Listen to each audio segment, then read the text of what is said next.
Hello everyone, welcome to Rani Reddy creations. ఎలా ఉన్నారండి? అందరూ బాగున్నారా? అందరూ హ్యాపీగా హెల్తీగా ఉండాలని మనస్ఫూర్తిగా కోరుకుంటున్నాను. ఇవాళ వీడియో ఏంటంటే మెంతి ఆకు కషాయం ఎలా చేసుకోవాలి, దాని బెనిఫిట్స్ ఏంటి అనేది చూపిస్తున్నాను. ఇది షుగర్ పేషెంట్స్కి, వెయిట్ లాస్ అవ్వాలనుకునే వాళ్ళకి చాలా బాగా ఉపయోగపడుతుంది. దీని ఉపయోగాలు ఏంటో ముందు చూసేద్దాం. మెంతి ఆకు వల్ల చాలా బెనిఫిట్స్ ఉన్నాయి. మెంతి ఆకులు మధుమేహం, గుండె సంబంధిత సమస్యలను తగ్గించడంలో సహాయపడతాయి. ఇందులో iron, selenium, calcium, manganese, minerals, zinc వంటి పోషకాలు ఉండడం వల్ల అనారోగ్యాలను తగ్గించడంలో ఎక్కువగా సహాయపడతాయి. పచ్చిమెంతి కూర టైప్ 1, టైప్ 2 డయాబెటీస్ సమస్యల్లో చక్కెర స్థాయిని నియంత్రించడంలో సహాయపడతాయి. అంతేకాకుండా మంచి కొలెస్ట్రాల్ను పెంచి చెడు కొలెస్ట్రాల్ను తగ్గిస్తుంది. దీంతో గుండె సమస్యల ముప్పు తగ్గుతుంది. మెంతి ఆకుల్లో ఉండే పీచు వల్ల జీర్ణక్రియ ప్రక్రియను సరిగ్గా ఉంచుతుంది. మలబద్ధకం వంటి సమస్యలను తగ్గిస్తుంది. అధిక రక్తపోటును కూడా తగ్గిస్తుంది. ఇది వెయిట్ లాస్ కి కూడా చాలా బాగా పనిచేస్తుంది. పేగుమంట, అల్సర్ వంటి వాటిని కూడా తగ్గిస్తుంది.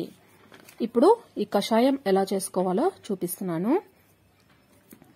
ముందుగా ఒక గిన్నెలో నీళ్లు తీసుకుని కొద్దిగా మెంతి ఆకుల్ని ఈ విధంగా వేసుకొని ఒక 2 నిమిషాల పాటు పక్కన ఉంచుకుంటున్నాను. తర్వాత స్టవ్ ఆన్ చేసుకుని ఒక గిన్నె పెట్టుకుని ఒక గ్లాస్ నీళ్లు వేసుకోవాలి.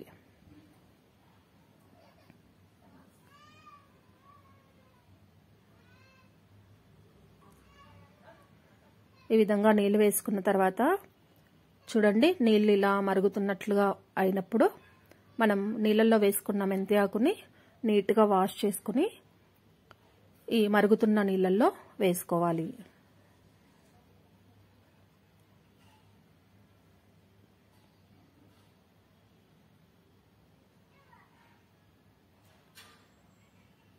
మంటను సిమ్లోనే ఉంచుకుని ఒక 4 నిమిషాల పాటు ఉడికించుకోవాలి.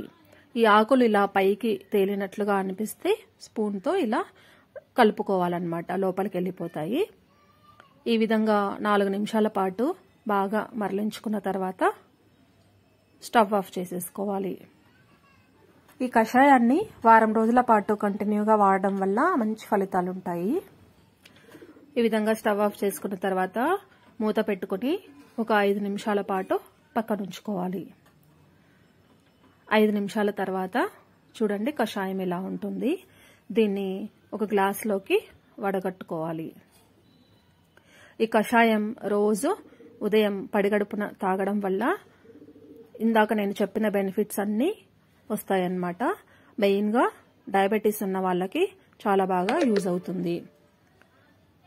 ఈ వీడియో కనుక నచ్చినట్లయితే లైక్ చేయండి, షేర్ చేయండి, కమెంట్ చేయండి. Thank you so much.